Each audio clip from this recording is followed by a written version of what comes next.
بسم اللہ الرحمن الرحیم۔ السلام علیکم ورحمۃ اللہ وبرکاتہ۔ معزز سامعین کرام، آج ہم آپ کے سامنے ایک ایسی حدیث بیان کریں گے، کم ترین وسائل میں کامیابی کیسے حاصل ہو سکتی ہے۔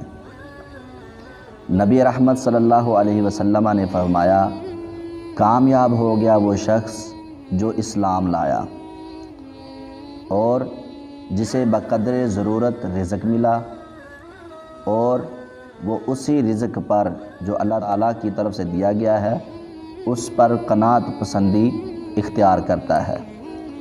یہ وہ بات ہے جو کم ترین وسائل کے اندر انسان خوش رہ سکتا ہے اور کامیاب ہو سکتا ہے، یعنی وہ بندہ مسلمان ہو، اسلام پر عمل کرنے والا ہو، اور جو اللہ کی طرف سے اس کو رزق دیا گیا ہے اس پر قناعت اختیار کرنے والا ہو، اللہ کا شکر گزار ہو اور اللہ کی ناشکری کرنے والا نہ ہو، وہ دنیا کی زندگی کے اندر کامیاب ہو جاتا ہے۔ جزاک اللہ خیرا و احسن الجزاء فی الدنیا والآخرہ۔